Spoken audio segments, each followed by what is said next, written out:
Good morning, everyone. I want to welcome you to the regularly scheduled meeting of the Los Angeles County Board of Supervisors. Today, as you know, is Tuesday, September the 15th, 2020. This meeting is being recorded. Solis, Supervisor Barger will be joining the meeting later this morning. And I also want to take this opportunity to wish everyone a happy Hispanic Heritage Month. Today is the beginning of that celebration for a month. Our meeting today is being held remotely due to the current public health crisis to protect the health of all. I will now take roll call to confirm attendance. So please unmute your mic and respond when your name is called. Supervisor Ridley Thomas. Here, Madam Chair. Thank you. Supervisor Kuehl. Here, Madam Chair. Supervisor Hahn. Here. Thank you. Thesia Davenport, Acting Chief Executive Officer. Thesia Davenport. Mary Wickham. Mary Wickham. Oh, Here. I'm sorry, Supervisor, we were muted. Thesia Davenport is here. Good. And Mary Wickham's here. Great, yes. And Celia Zavala. Okay, great. As indicated in the posted agenda, we'll be taking telephonic public comments during today's meeting. The Executive Office of the Board received over 5,800 written public comments for today's meeting. And as those written comments were received, all of them were available to the supervisors for their consideration, consistent with the Brown Act's requirements. We will continue to receive written public comments throughout the meeting. Due to the number of written public comments received, we will not be reading in the names. However, these comments will become part of the official record. I'd like to draw your attention to an urgency motion, 71-A. Before the executive officer calls the agenda, I have a joint motion with Supervisor Barger that recommends that the board make a finding pursuant to Government Code Section 54954.2B2 that there is a need to take immediate action to ratify the proclamation of local emergency made on September the 13th, 2020 for the Bobcat fire, and that the need for action came to the attention of the board subsequent to the posting of the agenda and place the item on the agenda. Madam Executive Officer, please call the roll to vote on the urgency to place this item on today's agenda. And also please note that Supervisor Barger requests that this item be held for consideration later in the meeting upon her return. Executive Officer. Thank you, Madam Chair. Supervisor Ridley Thomas. Aye. Supervisor Ridley Thomas, aye. Supervisor Kuehl. Aye.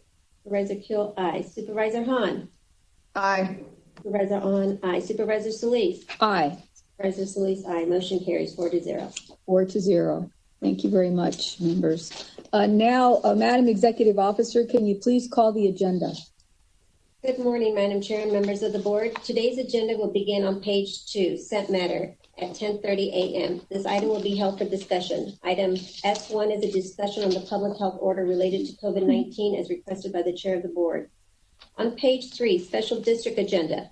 This is the agenda for the Sanitation District 27 and the New Hall Ranch Sanitation District. On page 4, this is the agenda for the Los Angeles County Development Authority. On item 3D, Supervisor Hahn requests that this item be held. This item relates to item 17. On item 4D, Supervisor Solis requests that this item be held. This item relates to item 28. On page 8, Consent Calendar, Board of Supervisors items 1 through 21. On item 6, Supervisor Kuehl requests that this item be held.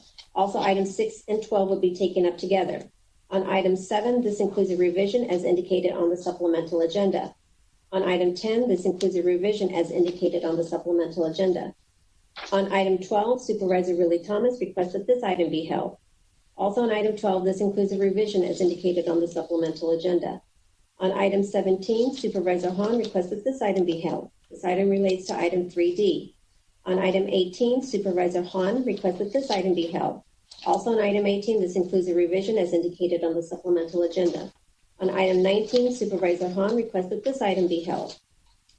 On page 19, Administrative Matters, items 22 through 72. On items 22 and 23, Supervisor Hahn requests that these items be held. On page 41, this includes Miscellaneous additions to the agenda, which were posted more than 72 hours in advance of the meeting, as indicated on the supplemental agenda.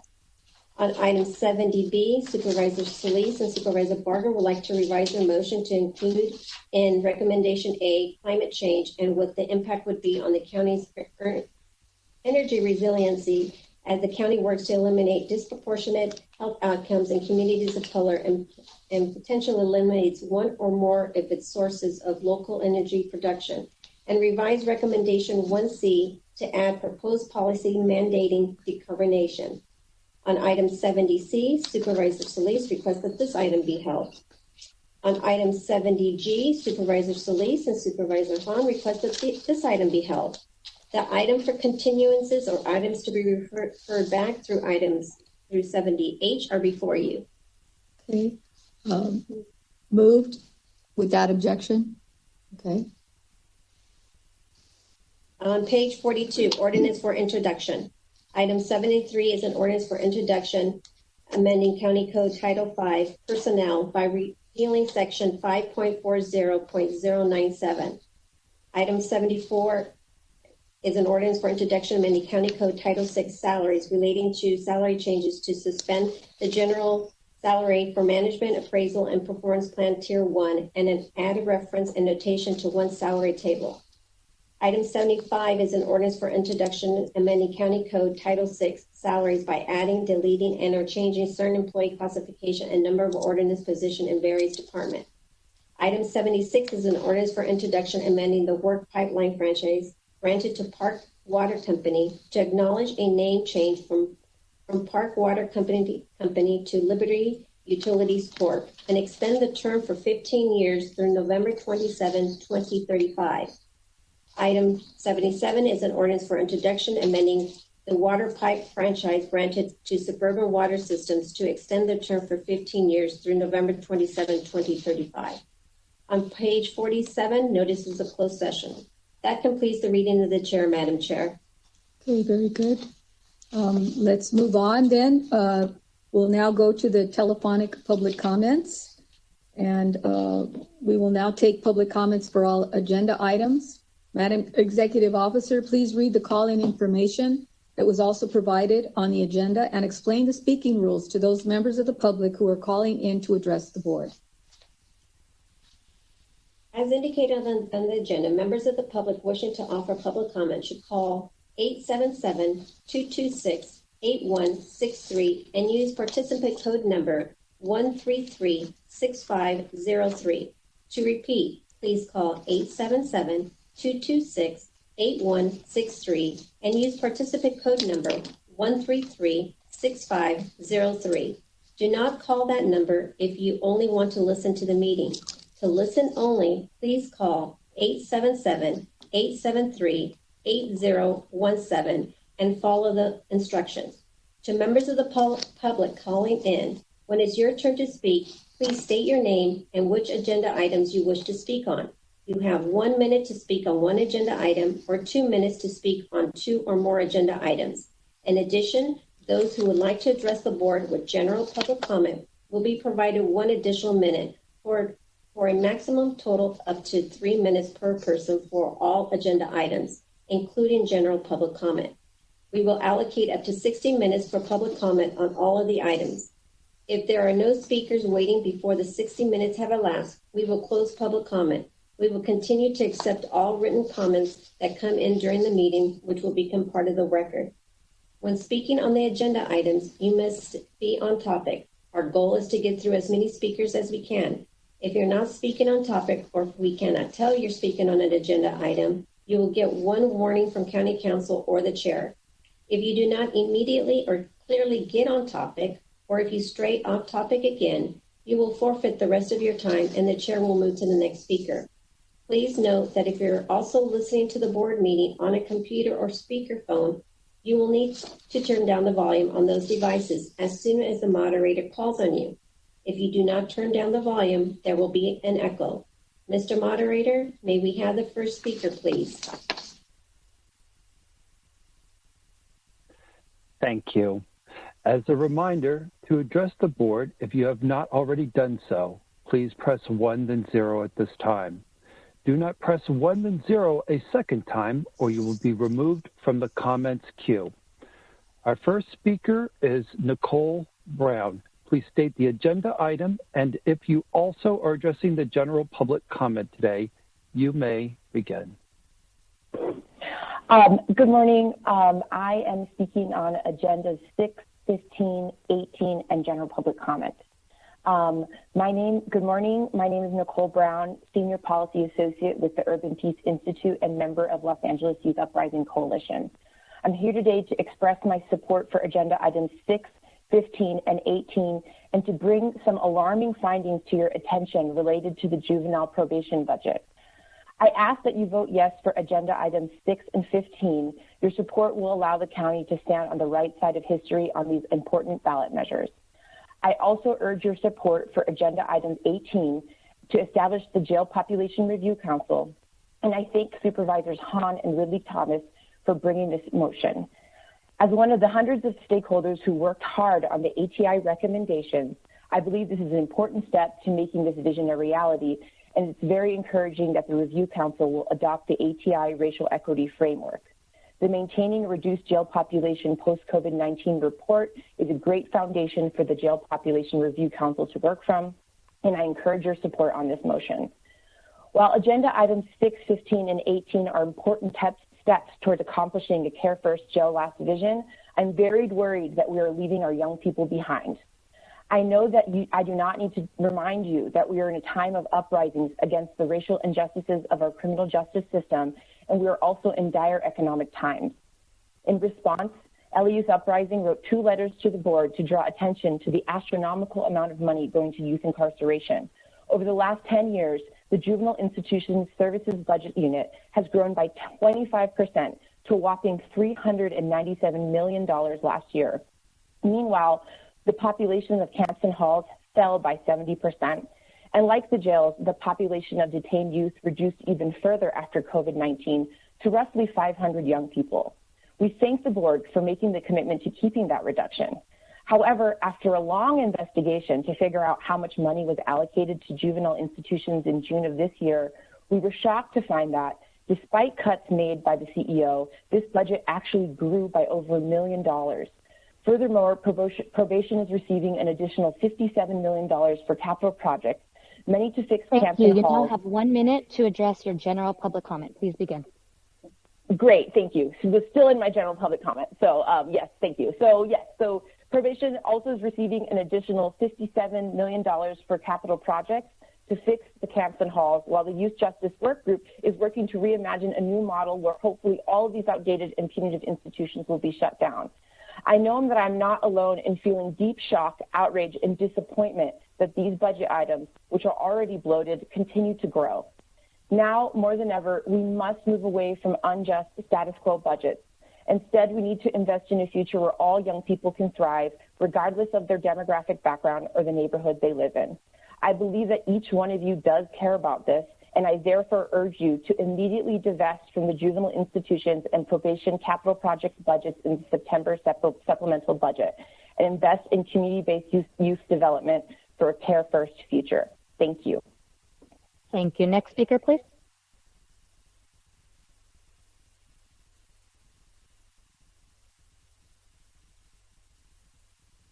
Next speaker, please. Our next speaker is Kent Mendoza.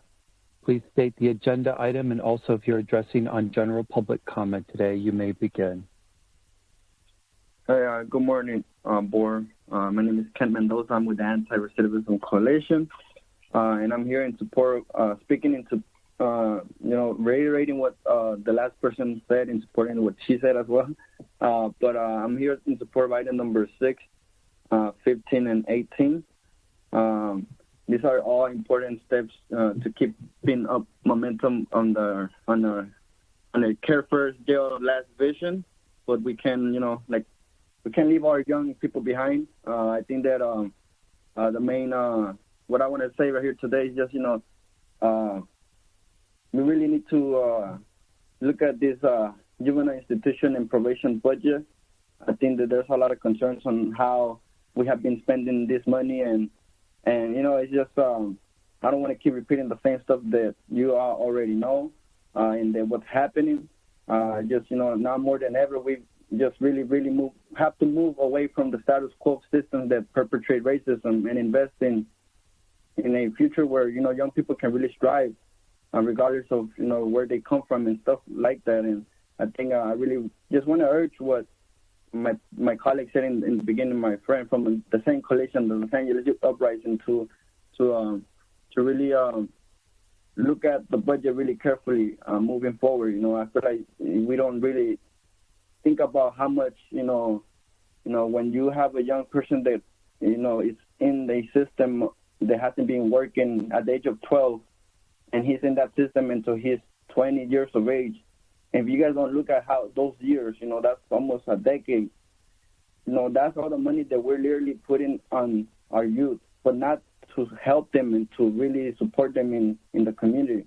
We're doing it to really, for them to be in an institution to experience things that I've experienced, and I think that we are coming to a better vision now with everything that's happening, especially with the Youth Justice Work Group and what's going to come out of that. So, just really want y'all to consider how you're Next speaker, please. Spending the money in the county. Thank you. Our next speaker is Ricky Reyes. Please state the agenda item, and if you are also addressing on general public comment today, you may begin. Good morning. My name is Ricky Reyes. I'm speaking on Agenda 6, and I'm a member of the Anti-Recidivism Coalition. I'm currently on parole after serving 23 years. I support Proposition 17, and I humbly ask the board to consider support as well. I believe it is important to restore the right to vote for citizens on parole. I can attest that not having the right to vote plays a huge part in feeling isolated and unimportant within the society that I'm struggling to reconnect with. Growing up, I was selfish. I had no concern for my community, locally or otherwise. I have grown and matured while completing my sentence, and community has become important to me. It is disheartening to be free and not have a voice within it. Parole is meant to be an extension of prison sentence. It is meant to help one reintegrate. The ability to vote and have a voice would be an important signal that one has been welcomed back. It would instill a deeper sense of pride, confidence, and connection. It would serve to make me feel welcome to the community. Feeling connected, heard, and respected will help reduce recidivism. It will make our community safer for all of us. I look forward to having the ability to work together with my fellow community members, making responsible and informed decisions together. Thank you very much for your time. Thank you. Next speaker, please. Our next speaker is Yvette Ale. Please state the agenda item, and also if you're addressing on general public comment today, you may begin. Hi, good morning, Board of Supervisors. My name is Yvette Ale. I'm a resident of District 5, and I'm calling in strong support of agenda items 6, 12, 15, and 18, and I would like to speak on general public comment. I want to commend this board for taking a position on some really critical ballot initiatives, including Prop 17. As someone that is disenfranchised who cannot vote, I understand the frustration and the vulnerability of those that are subject to our laws but can't weigh in on our elected officials. I strongly encourage this board in this moment of mass disenfranchisement across the country to support a bill, a ballot initiative that would empower those that are coming out of the system who have been failed by our system for so long to be able to participate in the electoral process. It will allow them to integrate into our communities and speak from their perspective of folks that have been failed by our system. I also strongly support this board taking an opposition position to Prop 20. This board has been historic in implementing transformative measures through the Alternatives to Incarceration Work Group final report and through all of the various motions you have passed in the last several months and last several years. Prop 20 would roll back all of the amazing work that has been done here in LA County, and the board has recently passed the motion to start weighing in and really using the pulpit of the Board of Supervisors in Sacramento. This is an opportunity to stop a bill that would undercut and undermine all of the transformative work that the county has been doing in partnership with community. I also want to commend the board for the motion to establish a jail population review council. It is imperative that the board continues to build on Supervisor Mark Ridley Thomas's motion to address anti-Black racism by integrating this council into the process of reducing our jail population, especially in this moment of COVID-19. But I do want to point out that this council's work to keep the number Excuse of me, you now have 1 minute to incarcerated address your general public comment. Please begin. I want to address that I'm concerned that this motion's language only appears to contemplate the council's proposing increases in spending rather than decreases. We have to focus on moving money out of the incarceration system, including the youth probation system, as the previous speakers have highlighted. Over $800,000 per youth per year are spent on incarcerating our youth in the probation system. It's time that we capture those dollars. And lastly, I urge the board to weigh in on Proposition 25. Proposition 25 will be detrimental to Los Angeles County and will increase the rate of racial inequality in the incarceration system here. You all have been doing amazing work to move more progressive policies forward, to establish a different money-based a pretrial system that moves beyond using harmful risk assessment algorithms. We cannot handle more people in our jails. We need to continue to reduce these measures, and Prop 25 is a regressive wolf in sheep's clothing policy that would actually undermine the work of the Alternative Incarceration Report. Our next speaker is Kenny Green. Please state the agenda item, and if you are also addressing on general public comment today, you may begin. Yes, I will be speaking on agenda item 18 and also on the general comments. Good morning to all the supervisors out there. My name is Kenny Green, and I am with an amazing organization, Central Child, based in Long Beach, that is also making a difference in the harbor area, serving individuals, families, and the community. I've had the honor of working with Mark Ridley Thomas on some great projects when he was on the city council. And I have the pleasure of working with Supervisor Janice Hahn that dates back prior to her being on the city council, Congress, and county supervisor as she is now. We have been on a lot of projects that were life-changing for the folks in the harbor area as well as across the community. Working with Janice Hahn and her amazing staff like Erica Velasquez for many years has been priceless. Now on agenda item 18 that we are discussing, Central Child is in total agreement with the entire motion. We feel that the motion was well thought out.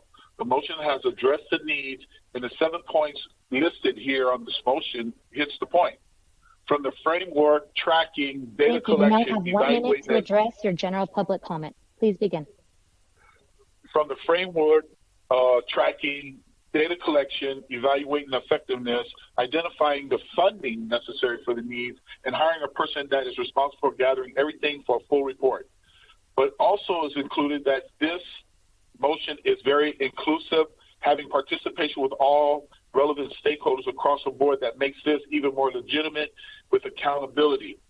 Because of the overcrowdedness and that's been created in many ways, disciplinary problems and mental health issues, unresolved and undetected health issues, just to name a few, with these challenges, the budgeting with some of those services that the incarcerated people should have won't happen for them. And guess what? We'll be dealing with those angry folks when they come back into our community. We have to deal with them. So this motion covers all the bases, and y'all know working with Janice, she always does her homework, rolls up her sleeves, and get in the trenches, as well as Mark. Thank you. Your time has expired. Next speaker, please. Our next speaker is Jose Osana. Please state the agenda item, and if you are also addressing on general public comment today, you may begin. Hello, everybody. My name is Jose Osana. I am a program manager at Centro Child Long Beach as well, just like Kenny Green. I'm here to speak today on item 18. Centro Child, as Kenny Green stated, is in full support of item 18 to form the Jail Population Review Council. As a formerly incarcerated individual that did a lot of time in the LA County Jail, I can tell you that the overcrowding that I experienced when I was incarcerated there led to a lot of mental and physical health problems that I'm still dealing with today.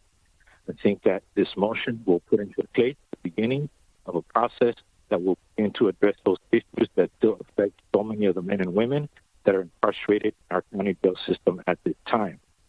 I think that this pandemic has presented us with an opportunity to look at new solutions and I strongly urge the Board of Supervisors to vote in unanimous favor of item 18. Thank you. Thank you. Next speaker, please. Our next speaker is Mark Anthony. Please state the agenda item, and if you are also addressing on general public comment today, you may begin. Good morning, Supervisors. Mark Anthony Clayton Johnson, speaking on items 6, 12, and 15, and also public comment. The promise of the Alternatives to Incarceration framework that we have been moving forward over the last over the year or so speaks really clearly to the fact that the state legal infrastructure must enhance and remove obstacles for our ability to move forward the local vision of a care-first approach. And the propositions and the positions you have before you today really speak to that. And I will just say thank you, Supervisors, for really taking the restoration of voting rights very seriously. We should really acknowledge that the success of HCI, the insights of HCI have much to do with the presence, the wisdom, and the rigor of formerly incarcerated people who have thrown down in that process. And we should do everything in our power to defend, protect, and expand the application of that wisdom at the ballot box. And as those rights and as that agency is under attack at various places around the country, we have an opportunity here in Los Angeles to do the right thing and to take that position and continue to be consistent in how we see the presence and the power of formerly incarcerated people and moving us toward a care-first approach. And in doing so, we also have to defend our folks and defend our communities. And so we ask you to oppose Proposition 20, any bill that is written and championed by someone who says that they spent their career as a sheriff locking up as many people as they could does not stand in alignment with the care-first approach that we are moving here today. Proposition 20 undermines our work at HCI. It undermines the data and the facts and continues to move forward the misinformation campaign that would assume that reforms harm our communities when all of the indicators show the opposite, that we are moving in the right direction with Prop 47. We are moving in the right direction with all the state reforms that have moved forward. You now have 1 minute to address your general public comment. Please begin. And we ask you to continue also again to take a courageous stance in opposition to Proposition 25, which we believe very clearly of all the indicators have shown how pretrial is playing out around the country and how we've seen it play out during this COVID moment, that there will be very dire consequences in the expansion of our pretrial population. We cannot run the risk of using risk assessment tools here in Los Angeles County in ways that continue to undermine our successes. We have seen our ATI recommendations that clearly state that we need a pretrial services entity that is not probation, that is rooted in the community, and Prop 25 would undermine that. It would actually give more mechanisms and more resources to preventative detention, which will undermine our efforts here. And we ask you to take the courageous stance today against Proposition 25. Thank you. Thank you. Next speaker, please.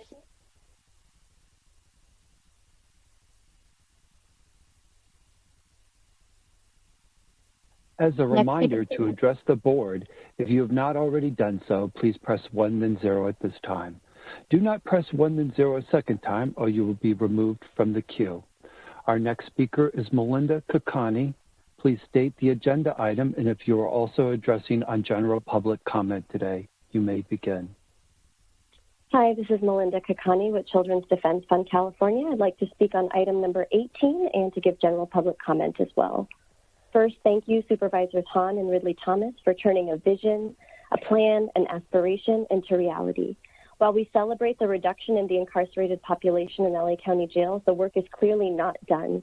The Jail Population Review Council is just another step towards transparency and accountability, both of which are owed to the communities, families, and individuals subject to decades of over-policing, over-incarcerating, and over-profiling, words that can easily be substituted for racism. Children's Defense Fund California strongly supports strengthening families and keeping them together. The JPRC is one more mechanism to bring those languishing behind bars, in cages, and in isolation home. So thank you again for making this a priority and for allowing us to turn to reducing the actual cycling of people through the system in the first place. But I would be remiss to not also lift up the 500 young people currently incarcerated in LA County's halls and camps. The same young Thank you. people. You now have 1 minute to out, begin your general public comment. Please begin. The same young people who seem to be left out of the Care First jail's last vision. The same young people subject to probation's clutches, patiently or perhaps impatiently waiting for transparency and accountability.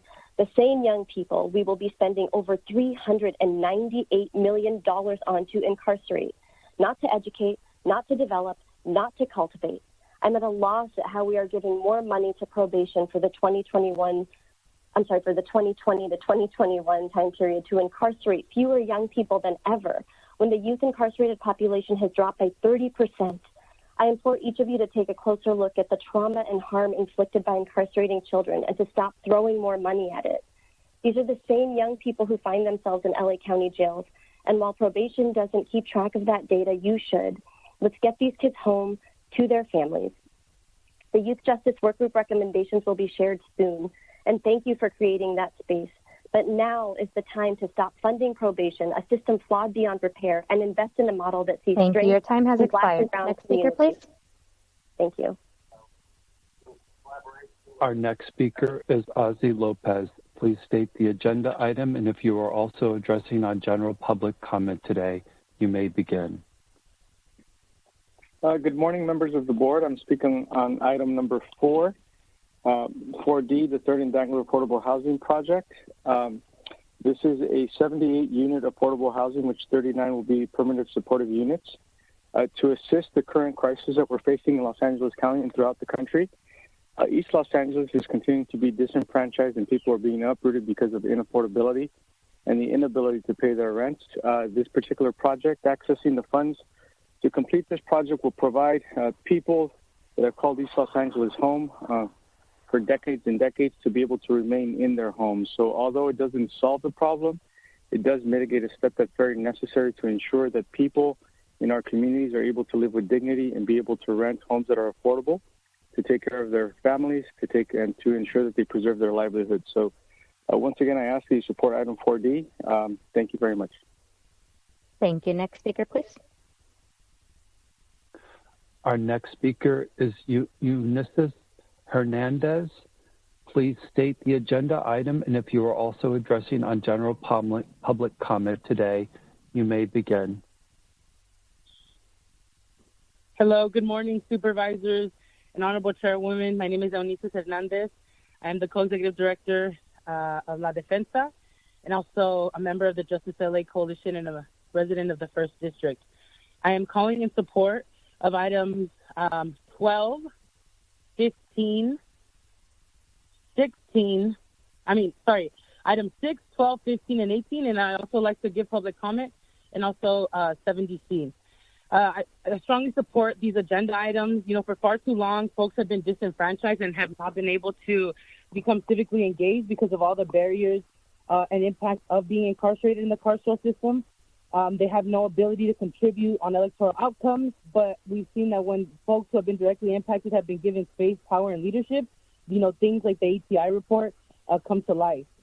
Prop 17 is an essential step forward in the fight against recidivism and for the rights and dignity of formerly incarcerated folks. So thank you so much for supporting Proposition 17 and for also, the recognition of the National Voter Registration Day as proposed by Supervisor Ridley Thomas. So thank you for that. I oppose Prop 20 because it's a regressive approach to justice. It is in direct opposition to all the things that we've been working on here locally in LA County. I mean, just to even, look at the actual proposition, they want to begin DNA collection for misdemeanor offenses. Like, that is just beyond, it's unfathomable to see, someone trying to pass a law like that. That's definitely going to lead to more Black, brown, and indigenous folks in our jails. We cannot allow that passing of that legislation.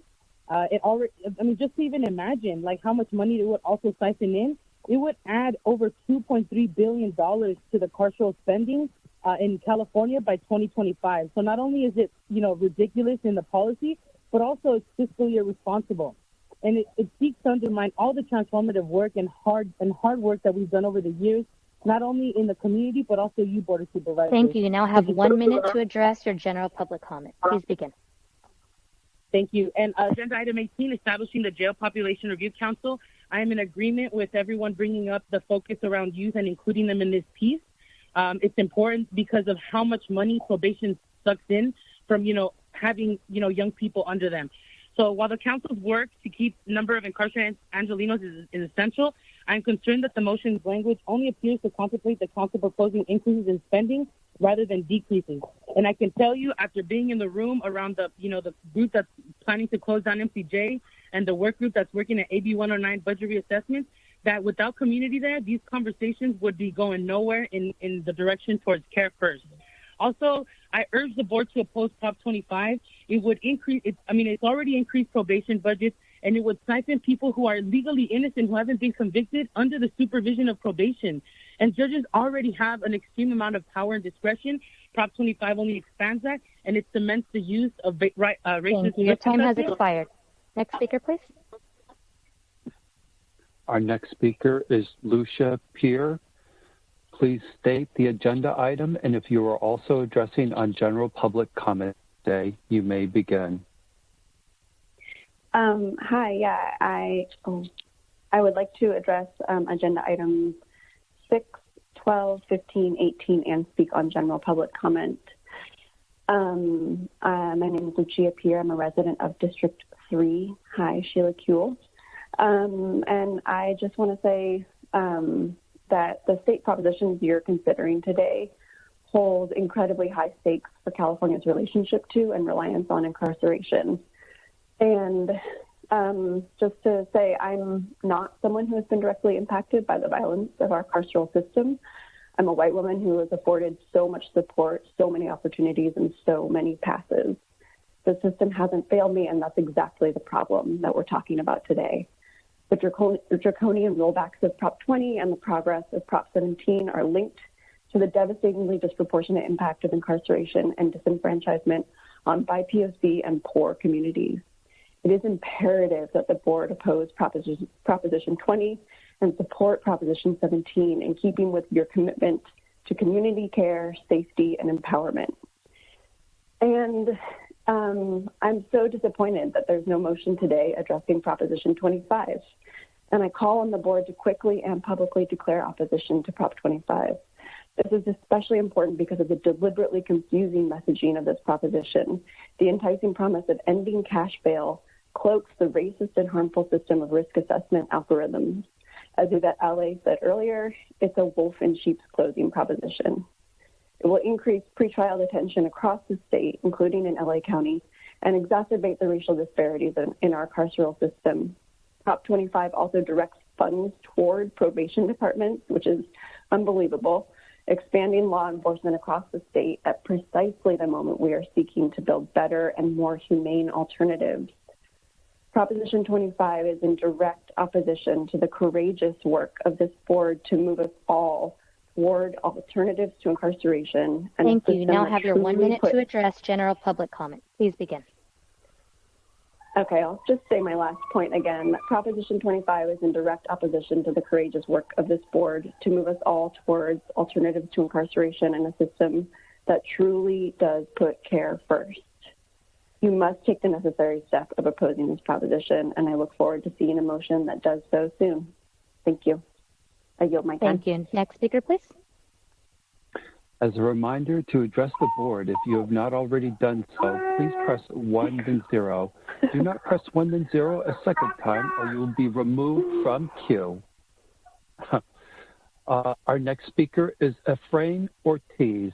Please state your agenda item, and if you're also addressing on general public comment today, you may begin. Thank you very much, Board. I'm addressing item number 6 and also general comment. My name is Efrain Ortiz. I am a program assistant with the Center for Counsel and a member of the Anti-Recidivism Coalition. And also, I am one of the over 50,000 people on parole, which do not have the right to vote. I ask the board to strongly consider backing Proposition 17 in order to restore the right to vote for people such as myself. I have worked diligently since I came home. I've been home over a year now with no infractions whatsoever with the law. I have worked throughout this whole COVID crisis helping to keep California and other states running at a distribution company, fish distribution company, and also contracted COVID due to this. It hurts me to know that even after all my sacrifice and everything that I do, I'm still left out of my right to vote. You now have 1 minute to address your general public comment. Please begin. I asked the board to please consider backing this Proposition 17 and just continue on with this proactive approach that we've been doing. You yourselves have been doing, as well as countless of other people and organizations, in order to make this county a better place and have equality. Thank you very much. Thank you. Next speaker, please. Our next speaker is Lori Gay. Please state the agenda item, and if you are also addressing on general public comment today, you may begin. Good morning, Supervisors. This is Lori Gay. I'm the CEO of Neighborhood Housing Services of Los Angeles County. I'm speaking on item 3D17 and also general public comment.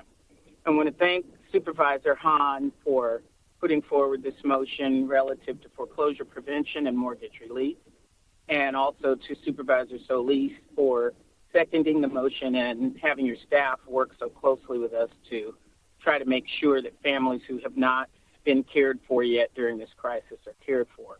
And certainly, last but not least, Supervisor Mark Ridley-Thomas for keeping this issue alive when we thought that we weren't going to be able to see some relief come to homeowners. The motion provides for homeowners who may have been left out to receive financial counseling and assistance relative to their mortgages. We know that more than 57% of LA County homeowners did not fall under the CARES Act. That's a huge problem. We know home matters now with the pandemic. We don't want to see what we call the tsunami of foreclosures come across our county again like it did in 2008 through 12. Families need to be encouraged to get help, negotiate with their lender, and make adjustments through forbearances and loan modifications to protect themselves. One of the things that we do encourage is that this money is not granted away on the mortgage relief side. If you give a grant to a family, it's very unlikely that they will use it to pay down a mortgage delinquency. So we want to work closely with the staff over the next few weeks to be able to assess programming that really makes sure homeowners stay in their homes. Last but not least, on our thinking, we know that more than 30,000 families are vulnerable today. And as we watch the notice of defaults go down, we know that people are just waiting for the moratoriums to end. We don't want to see that happen. We think we can get in front of it. The HUD-approved counseling agencies stand ready to serve. The CDFIs in the community stand ready to act and to help make loan assistance available to families. We appreciate Thank your you. You support. have 1 minute left for general public comment. Please begin. We thank you for your leadership on this matter, and it's been several months of work, and we're grateful to your staff and the time you've allowed them to work with us. We're also members of the Healthy LA Coalition, so I don't want to be remiss in noting that we also need property work. So as foreclosures do happen, we want to make sure that there are organizations that can be supported to be able to buy up properties, make them available through community land trusts, make them available through mortgage assistance for new buyers, and make sure that multifamily tenants are not thrown out of their homes. Thanks again. We appreciate you. We stand ready to work. Thank you. Next speaker, please. Our next speaker is Ellen Geisey. Please state the agenda item, and if you are also addressing on general public comment today, you may begin. Hello, my name is Ellen Geisey, and I'm a resident of District 5. I'm calling to strongly support agenda items 6, 12, 15, and 18. I would also like to speak on general public comment. In regards to agenda items 6 and 12, I strongly support agenda items 6 and 12 and urge the board to publicly declare their support for Proposition 17. Felony disenfranchisement has for far too long been both a cause and an expression of systemic racism and inequalities in California. Without the ability to contribute to electoral outcomes, people on state parole are unable to advocate for themselves and their communities at the ballot box. restoring the voting rights of people on state parole is an important step towards a care-first model for LA County. It affirms that everyone has humanity, agency, and an essential voice in our communities. On Proposition 15, Agenda Item 15, Proposition 20 seeks to undermine the transformative work and years of hard-fought progress made by community members and elected officials committed to justice across California. This regressive proposed funding allocation stands in direct opposition to the alternatives to incarceration roadmap and the hard work of the local community supported consistently by this board to ensure that the county moves forward on a path toward increased investment in those very programs. I strongly urge the board to vote yes on this motion and officially commit to opposing this proposition. On Agenda Item 18, I applaud the board's efforts to maintain a reduced jail population in response to COVID, but am concerned about the steadily rising rate of incarceration and detention in LA County since the lowest Thank numbers you. You have in 1 May. minute left to address your general public comment. Please begin. Thank you. For general public comment, I would like to echo many of the other callers urging the board to oppose Proposition 25. I am calling on the board to publicly declare that opposition. The passage of Prop 25 would go from bad to worse. And as bad as this cash bail is, we cannot move backwards by replacing it with something that is even worse. Thank you. I yield my time. Thank you. Next speaker, please. Our next speaker is Lauren James. Please state the agenda item, and if you are also addressing on general public comment today, you may begin. Thank you. Thank you, Supervisors. I'm addressing Item 18 and general comment in favor of Jail Population Review Council. My name is Lauren James, co-founder for Mama Bears for Change from Diamond Bar, California. There are 2,850 jail jurisdictions in the United States, and the Los Angeles County jail system is the largest of them all. Los Angeles County holds more inmates in custody than all jails in each 37 U.S. states. This must change. We are proud to be a worldwide leader, but being a leader in jail population is nothing to be proud of. We must invest in community services and resources and focus more on rehabilitation model, mimicking successful programs like Boys Republic and Chino Hills. The Jail Population Review Council is a required step in the right direction. Let's lead and be the change we must see in the U.S. Thank you. Thank you. Next speaker, please. Our next speaker is Logan Young. Please state the agenda item, and also if you're addressing on general public comment today, you may begin. Hi, my name is Robin Young, and I'm speaking for Logan Young and Robin Young. We own a store together, and we're speaking for Agenda 1. I strongly oppose the closure on the indoor malls. As an employer in the community, I am concerned by the county's lack of data and open dialogue regarding the continued closure of indoor shopping center malls. We should be allowed to open our mall. We are committed to reopening in the compliance with all local and state mandated guidelines and the CDC recommendations. Macy's, JCPenney's, Target, Walmart, 99-cent stores are all allowed open. So I feel like the county's treatment of indoor malls appears to be based on the misconception that these facilities are less safe than others. Functionality equivalent venues that have been allowed to operate throughout the pandemic. Indoor malls are safer. They have significantly larger interior pavilion space, easily separated entrances and exits. Thank you. Your time has expired. Next speaker, please.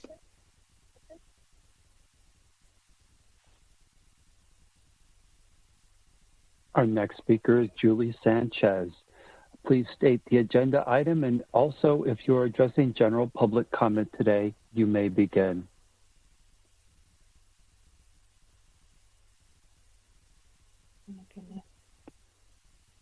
Ms. Sanchez, your line is open. Hi, sorry, I wasn't sure where I was on. My name's Julie, and I'm a parent in Los Angeles County. I'm calling regarding Agenda 1 and a general public comment regarding closures of both malls, but also schools and extracurriculars. I just want to give you a snapshot of the daily struggles that we experience with schools being closed and team activities being closed. My children, they are exhausted with doing nothing but sitting in front of a computer. They've checked out of school.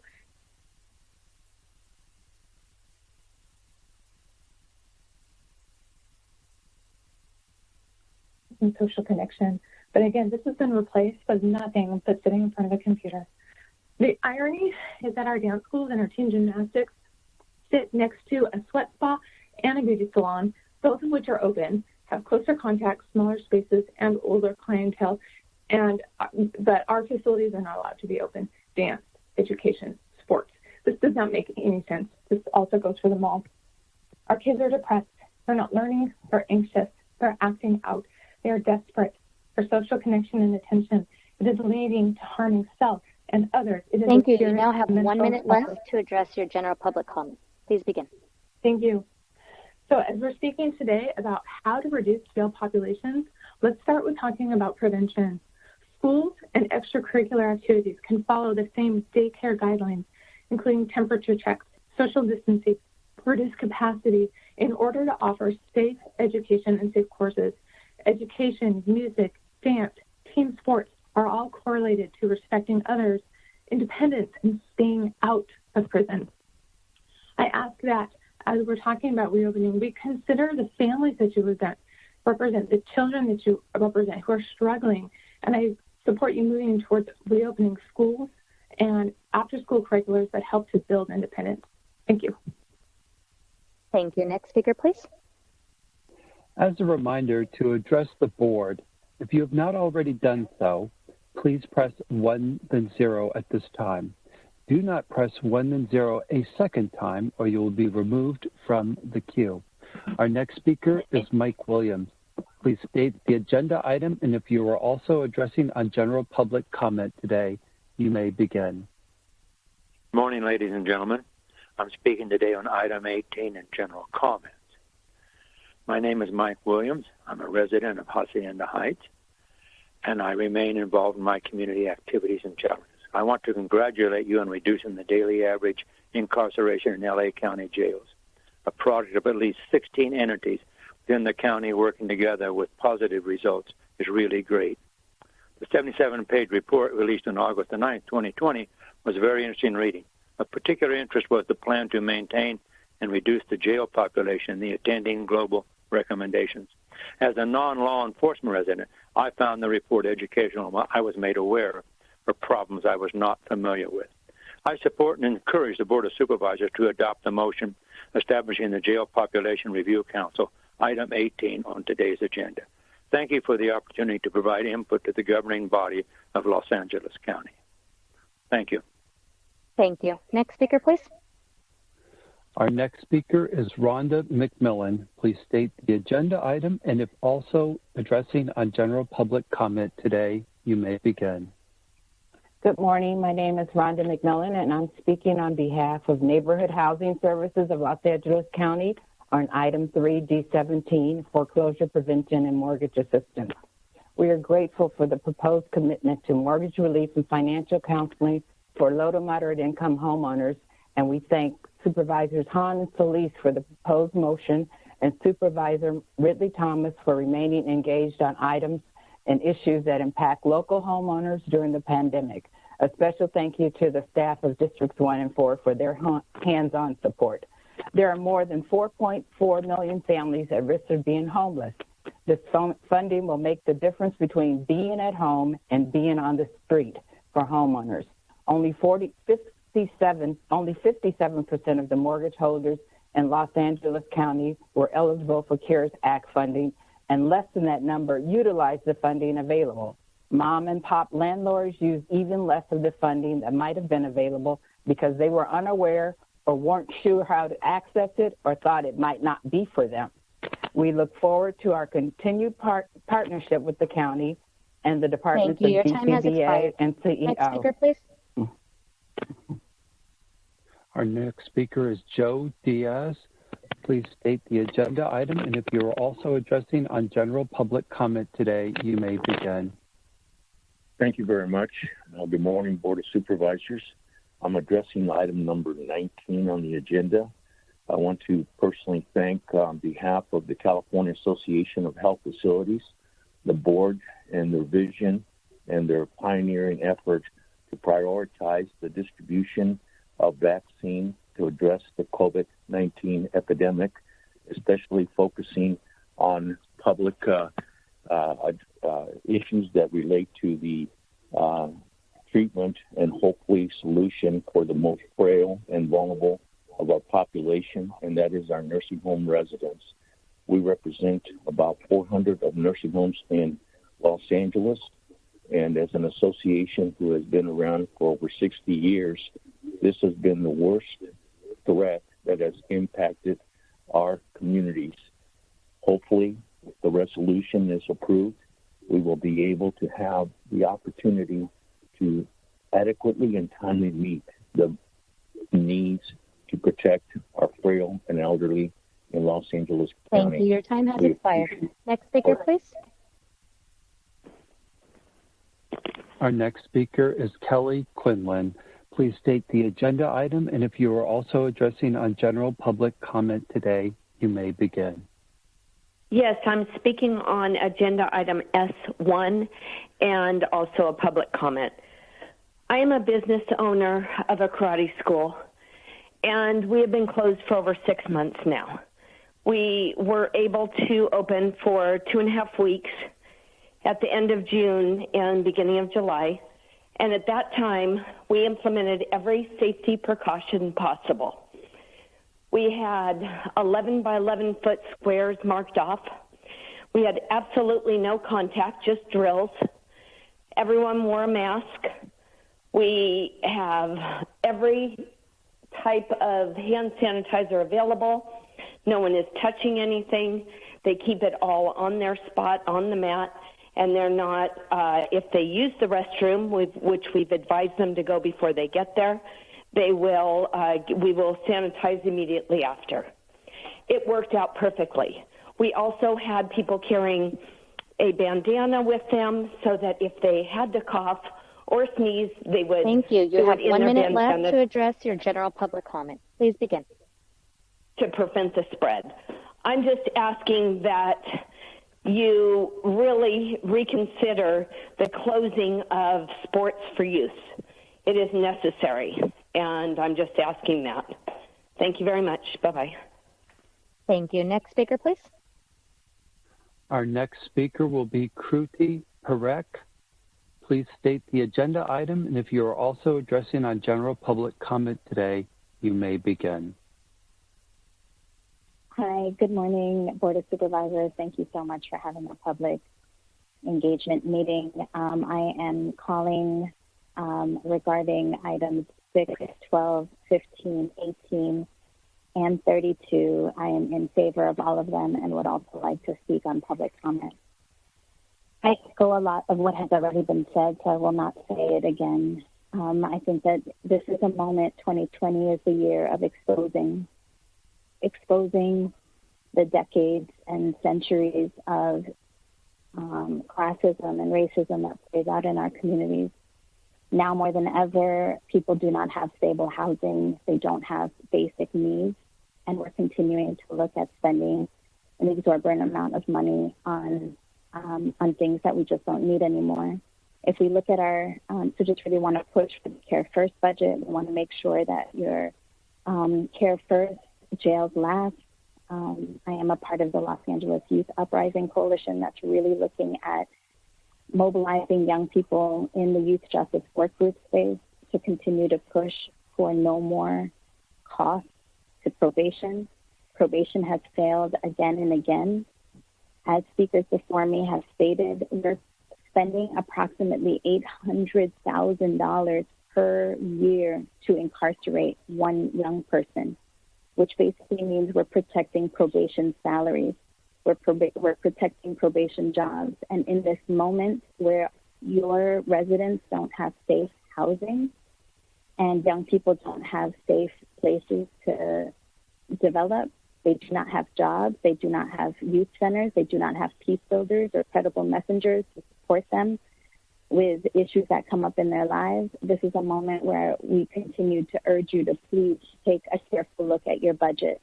Make sure that for every $100 you are investing $98 into your residents, looking out for the young people that are a part of the resident, and put $2 towards law enforcement or probation. We have seen again and again the harms that the probation department have continued to have. Thank you. You have 1 minute left to address your general public comment. Please begin. We want to continue to urge you to please do not allow the 2021 budget to have probation department having this much money. Please make sure that you reroute these funds into the new vision around youth development that the Youth Justice Work Group continues to promote. Thank you very much for your time. Thank you. Next speaker, please. Our next speaker will be Rudy Espinoza. Please state the agenda item, and if you are also addressing on general public comment today, you may begin. Good morning. Good morning, Supervisors. I'd like to speak on item 70C on the supplemental agenda and also general public comment. Please begin. Thank you so much. I wanted to just signal to the Board of Supervisors the historic proposal that's in front of you today on item 70C, and I ask for your support. There's 50,000, some estimated 50,000 micro-entrepreneurs that are also called street vendors in our region, and they are an important part of our regional economy that must be engaged. Unfortunately, historically, they haven't been engaged. We haven't invested in infrastructure and an accessible permit system for them. And item 70C is the beginning of this. I want to thank Supervisor Solis, and I urge all the county supervisors to support this motion. It's informed by a great report by the Department of Consumer and Business Affairs that's informed by street vendors and also brick and mortar businesses. And it also acknowledges the fact that we need to invest in infrastructure to support street vendors and helps them participate in our economy, especially because of the pandemic. Thank you. Thank you. You have 1 minute left to address your general public comment. Please begin. I'd like to just support the board in making sure that they vote yes on item 70C and also support the rest of the housing measures that are on today's agenda. Thank you. Thank you. Next speaker, please. Our next speaker is J. Stevens Brantley. Please state the agenda item, and if you are also addressing on general public comment today, you may begin. My name is J. Stephen Brantley, and I'm a resident of District 5. I strongly support agenda item 15 and would also like to address general public comment. Thank you, Supervisors Kuhl and Solis, for proposing this motion opposing Prop 20. This regressive measure would undo years of work made toward decarceration and stymie the implementation of the ATI work group's recommendations by diverting resources away from programs that keep people safe. It would mean an expansion of prison populations, which in this moment amounts to further and ever more costly health crises within and potentially outside of detention centers. And having supported community first measures in the past, failing to condemn Prop 20 now would undermine voters' trust in the board and its commitment to centering people over prisons. I'm calling on the condemnation of Prop 20 as someone who years ago faced felony drug charges myself. I was offered an alternative to incarceration, but make no mistake, my second chance was bought and paid for.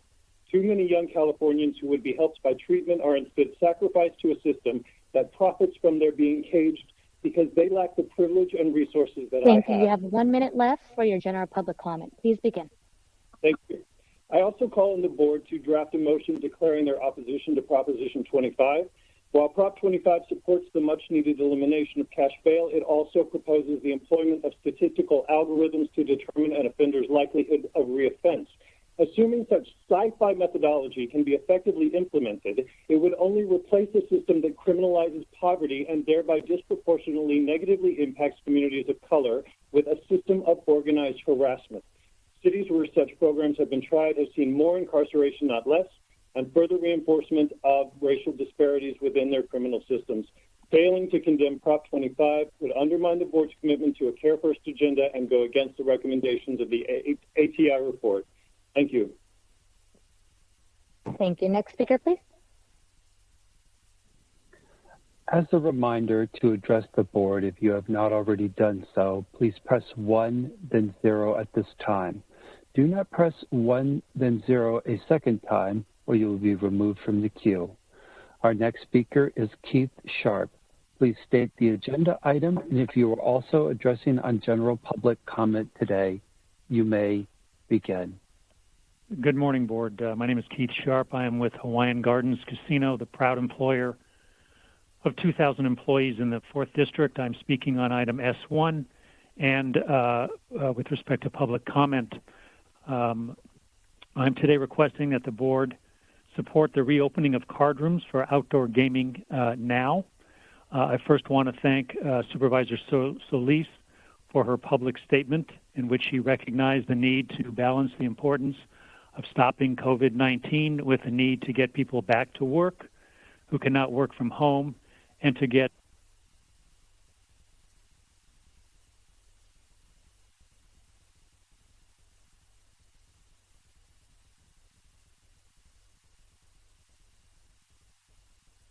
Next speaker, please.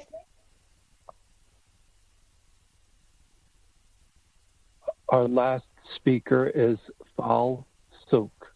Please state the agenda item, and if you're also addressing on general public comment today, you may begin.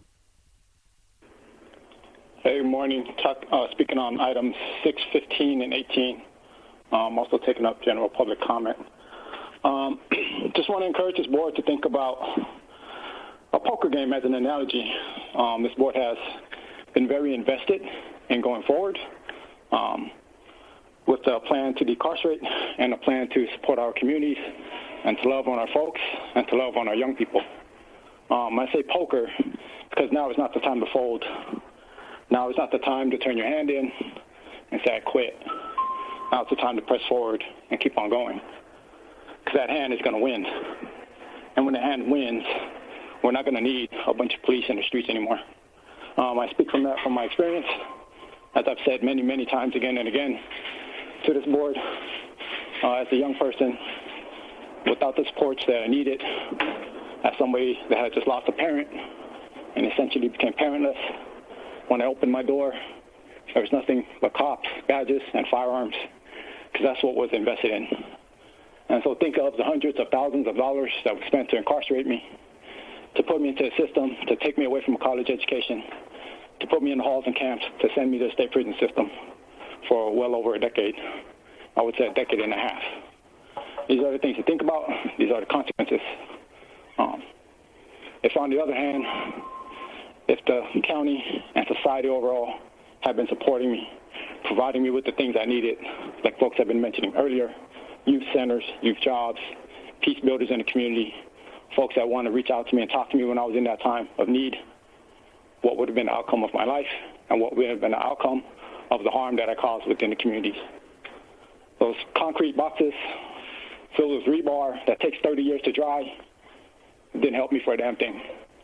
The folks that did help me were the folks that came in. They went through all the struggles of getting inside a lockup to come see me, to come talk to me, to come share with me and break bread with me.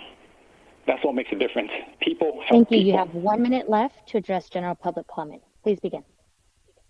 So I just want to encourage the board to think forward, to think about that. Because ultimately, at the end of the day, the end of policing in our communities means that there is no need for policing. It means that our communities are well and whole. They're safe because they're being cared for. They're not hurt. And hurt people hurt people. So these are the things we have to think about, to remove the trauma from our communities, to heal our neighborhoods, to heal our streets. There's a lot of blood that's been spilled out there, and it always cries out. And so I would ask this board to hear those blood, to hear that blood, and to just know that you're stepping forward in the right direction to bring them some closure. And so with that, I yield my time. Thank you. Thank you. Next speaker, please. Thank you. Our next speaker is Chris Riddle. Please state the agenda item, and if you are also addressing on general public comment today, You may begin. Hi, my name is Chris Riddle. I'm a resident of District 2, and I'm speaking in support of items 6, 12, 15, 18, and giving general public comment. On items 6 and 12, Proposition 17 is an essential step forward in the fight against recidivism and for the rights and dignity of formerly incarcerated people. Restoring voting rights of people on state parole is an important step towards the Care First model for LA County. It affirms that everyone has humanity, agency, and an essential voice in our communities. On item 15, I think it's very important that the board oppose Prop 20 because it is a regressive approach to justice. And it is in direct opposition to the community-based care that communities have been fighting for, voters have ushered in, and this board has supported. It will not only add $2.3 billion in carceral spending by 2025, it will steal vital funding from community systems of care, prevention, and treatment. Research has shown that these are the programs that actually keep people safe, not incarceration and police. We can't allow the passing of legislation that seeks to siphon away already scarce state resources into a carceral system and increase populations in jails and prisons to even more critical levels. While the council's work to keep the number of incarcerated Angelenos low is essential, I am concerned on Prop 8 or on item 18 that the motion's language only appears to contemplate the council proposing increases to spending rather than decreases. As populations stabilize at new lower levels, the county should have the authority to identify opportunities to reduce jail spending and reinvest the savings in alternatives to incarceration. The county's carceral system has shown over and over again that they need stronger oversight in their budget allocations. I call on the board to amend the motion to include this provision and vote yes on the amended motion. And as far as my general public comment goes, I urge the board to oppose Prop 25. Prop 25 will undermine the county's. You have 1 minute left for your general public comment. Prop 25 will undermine the county's Care First agenda and the progressive pretrial recommendations of the ATI report, which pretrial reform was one of the top 26. Pretrial reform is critical to maintaining a decreased jail population. Instead, Prop 25 will increase incarceration rates and threaten the board's mission to both support a Care First agenda and close the men's central jail. I urge the Board of Supervisors to publicly declare their opposition to Proposition 25 and continue on a path toward reducing our reliance on incarceration and pretrial detention. A commitment to alternatives to incarceration is going to require constant attention and dedication by this board and the citizens of Los Angeles County. And I want to thank the board members for their continued vision and determination in this direction. You have my time. Thank you. Madam Chair, that concludes the 1 hour of public comment testimony. Thank you. Our time for public speakers has ended. I want to thank all that called in to speak. If you were unable to provide your comments, you may submit written comments as indicated on the agenda. We will continue to accept all written comments that come in during the meeting, which will then become part of the record. We will now move on to hear from Sheriff Alex Villanueva, who is requested to address the board on item number 18. Sheriff, you will have 3 minutes to address this item. Welcome. Thank you. Good morning, everyone. First, I want to thank Supervisor Hahn and yourself, Supervisor Barger, for your leadership and for organizing that $100,000 reward that leads to the arrest of the suspect in the cowardly attack on the deputies. That is much appreciated. It has now been matched and exceeded by private donors as well. So we're off to a good start there. Regarding item number 18, the jail count today stands at 13,807, of which 2,000 are roughly inmates who need to be transferred to state prison or to mental institutions. And however, none of them are taken anyway. So our population is growing as a result of that. However, the courts are not operating at full capacity. So even if we transfer the 2,000 out, we are still going to be faced with an increasing jail population because it's artificially low at this point. My concern about the Jail Population Review Council, for one, is that the authority to manage the jails is exclusively resides in my office. And I cannot emphasize that enough. And I took the initiative in February to start reducing the jail population in response to the COVID pandemic. However, I can only impact a small slice of the jail population, and we got rid of that small slice. So what's left in the jail population is mostly felons and pretrial detainees and very serious crimes. If you look at it right now, just for 2020, we have reported 8,974 violent crimes, 119 homicides, 2,500 robberies, 1,500 aggravated assaults, 6,000 burglaries. This is not any. I know I'm hearing everybody talking about decarceration, the harm, and this care first, jail last model. It could also be called offender first, victim last model. And there is nothing racist about the fact that people are in jail because of the crime they commit. That is a function of the personal decisions that people make to commit the crimes.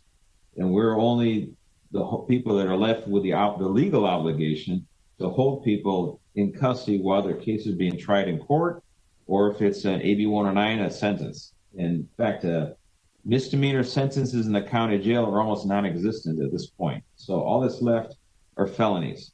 And these are felonies because they harmed the community. I heard a lot about harm for the folks that are engaged in criminal activity, but I have yet to hear someone apologize for the harm that's caused to victims of crime.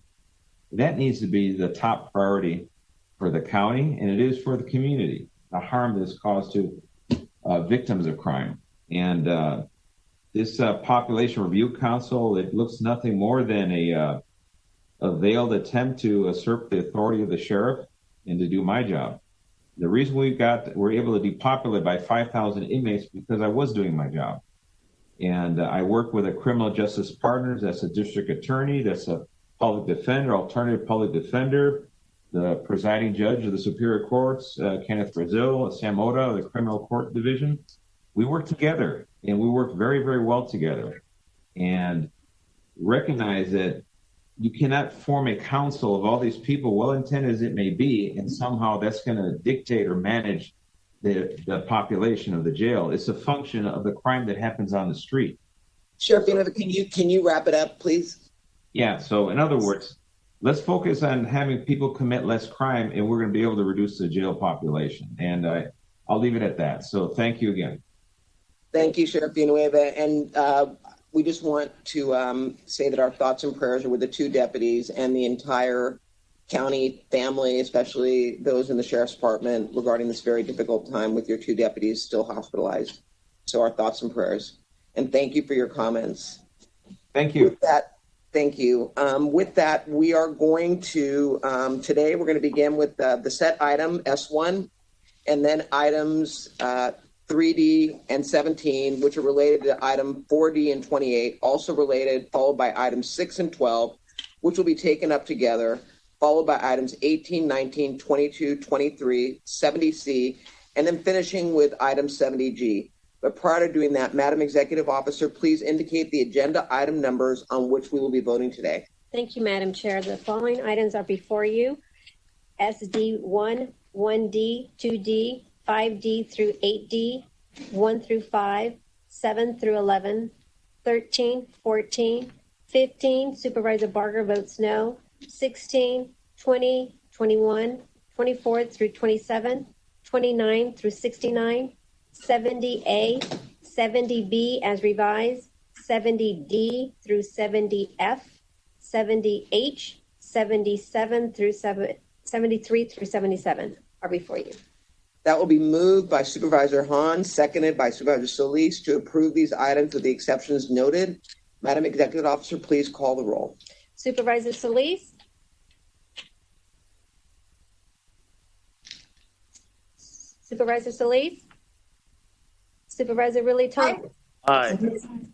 Supervisor Solis, aye. Supervisor Riley Thomas, aye. Supervisor Kuehl? Aye. Supervisor Kuehl, aye. Supervisor Hahn? Aye. Supervisor Hahn, aye. Supervisor Barger? Aye. Supervisor Barger, aye. Motion carries 5-0. Okay, so we will begin with item S1, which is the public health order. as a set matter. This is a public opportunity for the board to discuss the closures and pandemic trends. I'd like to call on Dr. Barbara Ferrer, the Director of Public Health, to provide us an update. Dr. Christina Galley, Director of Health Services, will also be available to answer any questions. Dr. Ferrer?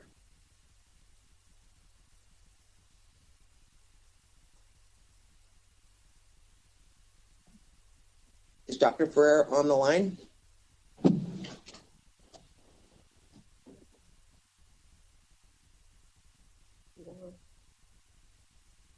Yep, she's on. Can you unmute your mic, please, Dr. Ferrer?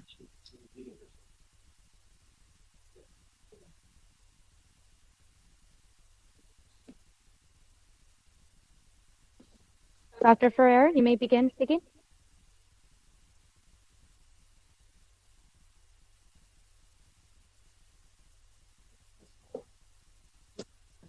All right. With that, why don't we go ahead and I know there are questions for Dr. Ferrer, but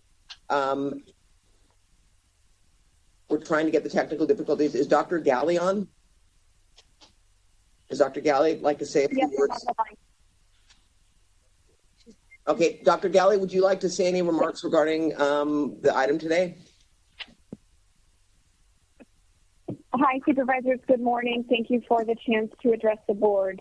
I am appreciative of your continued leadership on COVID and for the chance to address.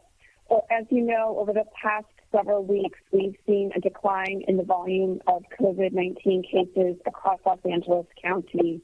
The hospitalization rate has declined, which is a good thing. There are still several patients that are in the hospitals, many of whom, approximately a third, are in the intensive care units across the county. But the overall rate of hospitalization is at less than half what it was in late July and early August. And that is really thanks to the efforts of all residents of Los Angeles County in abiding by the public health practices of washing hands, physical distancing, and mask wearing. We continue also to have testing availability across the region in a variety of both county-supported and county-operated testing sites, in addition to those testing sites that are operated by the City of Los Angeles, as well as through the established health system and a variety of private partners. And we're really grateful for all the people that have come forward to support testing. We have had a few of the testing sites closed over the past several days in response to the poor air quality out of consideration of safety for the staff members. But please know that there are a robust number of appointment slots that are available across really the full geography of Los Angeles County, and we continue to have thousands of unfilled appointment slots. So I would really encourage the public to think about whether they need access to testing. If you have symptoms of COVID, or if you have any exposure to an individual with COVID, or potential exposure to an individual with COVID, or certainly individuals that work in certain essential functions, there are testing appointments available. It's always best to first seek testing through your established provider, as they can help coordinate your care and they have access to an individual's baseline medical record and health information. But if that's not possible, there are a lot of testing slots that are available across the county, and we will work to ensure that those testing slots remain available for those that need them. It's too soon to see if we have any bump in the number of cases from the recent Labor Day weekend, but we'll be able to see that over the next week or two. But we're hopeful that people kept in mind those basic core public health practices, and we'll see really no increase or only a minimal increase. I'd be happy to address any questions or answer any questions that there are. Thank you, Dr. Galley. Now Dr. Ferrer is on. Dr. Ferrer? Yeah, hi, sorry. Not sure what the problem was with the other connection. Can you hear me now? Yes, you're on. Okay, perfect. Yeah, thanks so much, Supervisor Barger and all of the supervisors, and I'm glad to be here today to give a short update. I wanted to try to update in 4 areas. One, talk a little bit about the data trends, segue into what we've learned and what the goals are moving forward, talk a little bit and touch upon the sector reopening, and then close with some information about compliance activities. So just to start, I want to note that all of our data indicators look so much better now in early September than they were looking from the middle of July through most of August. We're down as of yesterday to only seeing on a regular basis at our hospitals really under 900 daily hospitalizations. Our daily positivity rate stands at about 3% on average. This is our test positivity rate. And new cases are averaging slightly under 1,000 new cases a day. I think as Dr. Galley noted, we are worried because we have seen a significant decrease in testing, and agree with Dr. Galley to encourage people who need to get tested to please go out and get tested. Most sites are open, and it's really important that people continue to test. Our deaths have also dropped significantly, so that our average is now under 30 deaths a day. And this all came about because of very hard work done by so many people, including individual people and our businesses. I want to note that we showed yesterday a chart that really highlights the importance of understanding that the reopening decisions and the closing decisions that we make together are in fact decisions that have an impact on what we see then in our case numbers. And obviously our case numbers will influence our hospitalization numbers and our death numbers. So it's really important to note that at the point that we were doing a lot of reopening, for some reopenings in particular, and as more and more people were out and about, we did see that very, very steep increase, particularly after the July 4th holiday, so that by the middle of July, we were averaging well over 3,000 cases a day, new cases a day, and hospitalization rates have climbed, unfortunately, to over 22 hospitalizations a day. Even though since about the middle of August we have been on a steady decline, I do want to note that we still have what's considered to be widespread transmission of COVID-19 in our county. The state has actually developed a tiered framework to use to really classify all counties based now on what they're calling community transmission levels. And we, unfortunately, in LA County are still in what's called Tier 1, which is the purple tier, because we have widespread transmission. And the state imposes a set of restrictions based on each county's tier level. So if you're in Tier 1, you have more restrictions than when you move up to Tier 2. And we can never be less restrictive than the we can never be less restrictive than the state. We can be more restrictive than the state, and we have been, because we are allowed that flexibility to really determine as a county what efforts are needed to drive down community transmission rates. As of last week, our daily case rate of new cases per 100,000 people was at about slightly over 9 cases, new daily cases. In order to get to be in Tier 2, we'd have to have that daily case rate drop to below 7 new cases, and it would have to drop consecutively for 2 weeks. So we're making progress, but we have a ways to go before we'll move into a tier that will say instead of having widespread community transmission, we have substantial community transmission. We have learned a lot over the past 7 months. We know that this virus spreads very easily, and that asymptomatic spread, that spread by people who have no symptoms, could be responsible for up to 50% of the transmission of COVID-19. And this makes it more important than ever to understand that because so many people can be, in fact, transmitting the virus to others without any symptoms or knowledge that they're infected, it is a time for everyone to take what we call universal precautions whenever you're out and around, assuming that anyone else you're in contact with may be positive and that you too could be positive and able to infect others. The other thing that we've learned so far is that it's really important to think about a concept of cumulative risk and not just the risk you have for every activity you engage in. So over the course of the day, as we move out of our households to go to work, to go to the store, to get essential goods, and go and participate in essential services, if our children are going to childcare or they went to a day camp, all of those are in and of themselves activities that actually increase your risk, if you're participating, or your child's risk of either transmitting the virus or having somebody infect you or your children. The important concept here is that over the course of the day, you're going to have perhaps multiple opportunities where you may experience more risk because of your activities. And it's important not to just say, well, this activity is less risky than something else, so it's okay for me to do it.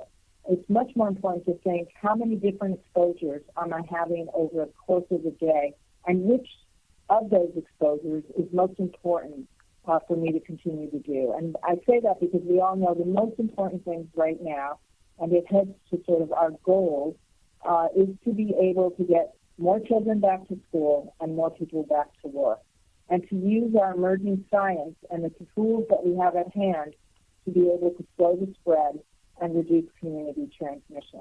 And this really means that we know now masks are essential. Those face coverings are absolutely essential whenever we're around other people not in our household.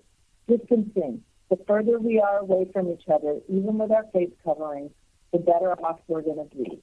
Outdoors, always less risky than indoors, but still requires the masking and the social distancing. Testing. People do need to continue to get tested if you're symptomatic, if you've been identified as a close contact of someone who's a known case, if you've had an exposure or you think you've had an exposure because you've been in a risky setting where you're crowded with other people who are not masking and are not distancing. People need to isolate and quarantine if you're positive for COVID-19 or you're a close contact of someone who's positive. We have an obligation collectively to protect those at greater risk for illness and disease. And we're very clear about who are the people in our community at greater risk for serious disease and even death. People with chronic underlying health conditions, people who are vulnerable because of their life circumstances. They're essentially workers, and they are in situations where they were exposed to lots of other people. They live in congregate living situations, particularly people living in our nursing homes, people experiencing homelessness. And it's also important at the end of the day to limit as much as possible our contact with non-household members to only those activities that are really essential and a high priority, because that's the way we're going to reduce our cumulative risk. And, you know, throughout the last month, we have reopened some sectors. We have, for some sectors, unfortunately, we have added additional modifications and even closed some sectors back down. So let me start by talking about retail and where we are in retail. Almost all retail in LA County is open with restrictions on capacity and required adherence to infection control and distancing. We do differ from the state that we still haven't opened the indoor parts of shopping malls. But in fact, many retailers, most retailers in LA County are in fact open at this point. Our restaurants that are permitted to prepare and serve food are now open for outdoor dining only. And our bars, breweries, and wineries are only open for pickup and retail. And I want to just note, on June 18th, we reopened bars. And at that point, we were seeing 1,000 cases a day. On July 1st, a couple of weeks later, we jumped to seeing 2,000 cases a day. And we know the first weekend we opened, that first Saturday, there were 500,000 people in the county that visited bars. This isn't the only reason we saw an increase, but clearly it's one of the steepest increases in cases that we've seen over a short period of time. And unfortunately, when people are eating and drinking, they're not able to wear their face coverings. And at bars, there tends to be a lot of mingling, making it easier to spread the virus and ensuring that that bar settings end up being a higher risk setting than many others. Card rooms and family entertainment centers still remain closed while we're trying to do everything possible to drive down community transmission. And we're reviewing these decisions with the board at the end